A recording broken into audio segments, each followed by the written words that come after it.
alam natin na hindi lahat tayo ay perfect sapagkat wala pang perfect dito sa lupa. Si Jesus lang.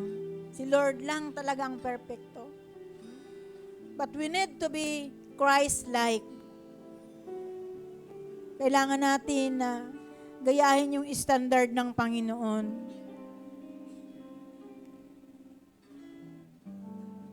Ilubog natin yung ating sarili sa presensya ng Diyos sa oras na ito. Ilubog natin ang ating kaisipan sa lalim ng salita ng Panginoon na ating napakinggan ngayon. Kung tayo ay katulad din ng mga Hudyo na nag-aalinlangan sa pagka-Diyos ng ating Panginoong Jesucristo, isik natin yung kanyang presensya. Lord, we acknowledge that we are lack of wisdom. Pero sabi mo nga, Panginoon, if we are lacking of wisdom, humingi kami sa iyo sapagkat napakasagana mong magbigay. Sa mga oras na ito, Diyos, let your presence be upon us. Saturate us with your Holy Spirit. And we acknowledge that you are here. Mold us. Cleanse us. Saturate us with your love. Saturate us with your fire. Saturate us with your mercy.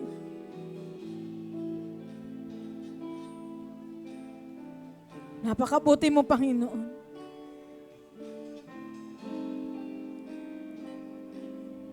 I'd like to ask everybody to please sit down still.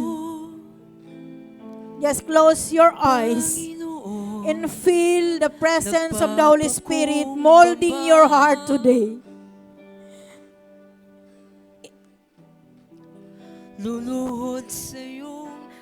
If we are in a time na tayo nang lulupaypay, nang hihina sa mga oras na ito, Lord, why not seeking the presence of the Holy Spirit in your heart? Oh Lord, pour out your fire. Fire them with your power. Fire them with your presence. Lord, sa mga oras na ito, touch them, Lord.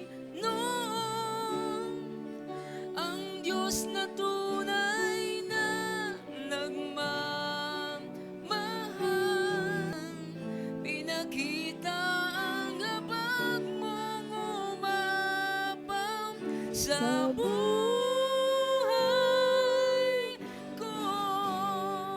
Now is the time for us to know closer to God and ask for repentance. Ang Diyos na tunay na nagmamahal, ako'y natagpuan, pinakita ang gabag mong umapang sa buhay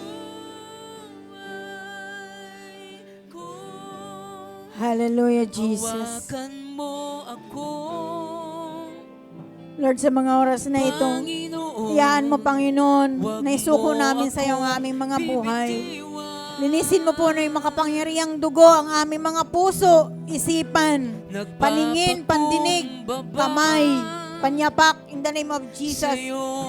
Isuko namin sa iyo ang aming mga kabuuan, Panginoon.